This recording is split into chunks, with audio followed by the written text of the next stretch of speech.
भारत की लगभग 140 करोड़ आबादी के लिए भोजन उपलब्ध कराने वाला किसान आज केवल फूड प्रोडक्शन का हिस्सा नहीं है, बल्कि भारत की इकोनॉमी, फूड सिक्योरिटी और सस्टेनेबल डेवलपमेंट का आधार है। इसलिए आज का हमारा विषय है sustainable agriculture and farmer welfare.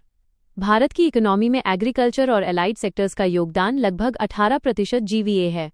कृषि क्षेत्र का जीवीए लगभग 20.9 लाख करोड़ रुपए से बढ़कर 48.7 लाख करोड़ रुपए हुआ है। फूड ग्रेन प्रोडक्शन भी लगभग 265 मिलियन टन से बढ़कर 357.73 मिलियन टन तक पहुंच गया है। हॉर्टिकल्चर आज क्रॉप सेक्टर के ग्रॉस वैल्यू ऑफ आउटपुट का लगभग 37% है। लेकिन सवाल है, क्या केवल उत्पादन बढ़ना पर्याप्त है? नहीं, किसान की इनकम और वेलफेयर भी उतना ही महत्वपूर्ण है। प्रधानमंत्री किसान सम्मान निधि यानी पीएम किसान के तहत पात्र किसानों को हर वर्ष 6,000 रुपए की डायरेक्ट बेनिफिट ट्रांसफर सहायता मिलती है। पीएम फसल बीमा योजना किसानों को बुवाई से लेकर पोस्ट हार्वेस्ट तक विभिन्न जोखिमों के विरुद्ध इंश्योरेंस सुरक्षा देती है। किसान क्रेडिट कार्ड कृषि ऋण को आसान बनाता है, जबकि पीएम किसान मानधन योजना छोटे किसानों के लिए वृद्धावस्था पेंशन का प्रावधान करती है। सरकार ने मार्केटिंग रिफॉर्म्स पर भी जोर दिया है। ई-नाम ने 1656 मंडियों को डिजिटल प्लेटफॉर्म से जोड़ा है। फार्मर प्रोड्यूसर ऑर्गेनाइजेशंस यानी एफपीओ किसानों की कलेक्टिव बार्गेनिंग पावर बढ़ाते हैं। एग्रीकल्चर इंफ्रास्ट्रक्चर फंड के माध्यम से स्टोरेज, कोल्ड चेन और पोस्ट हार्वेस्ट इंफ्रास्ट्रक्चर को मजबूत किया जा रहा है। अब बात करते हैं सस्टेनेबल फार्मिंग की।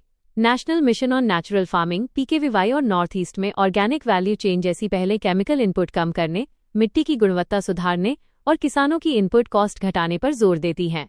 लगभग 26 करोड़ सॉइल हेल्थ कार्ड जारी किए जा चुके हैं। लेकिन क्लाइमेट चेंज कृषि के सामने नई चुनौती बनकर उभर रहा है। सूखा, बाढ़, हीटवेव, साइक्लोन और पेस्ट अटैक किसानों की आय को प्रभावित करते हैं। प्रधानमंत्री कृषि सिंचाई योजना के तहत पर ड्रॉप मोर क्रॉप यानी माइक्रो इरिगेशन और वाटर एफिशिएंसी को बढ़ावा दिया जा रहा है। क्लाइमेट रेजिलिएंट क्रॉप वैरायटीज और इंटीग्रेटेड फार्मिंग सिस्टम किसानों की एडाप्टेशन क्षमता बढ़ाते हैं। टेक्नोलॉजी भी कृषि का भविष्य बदल रही है।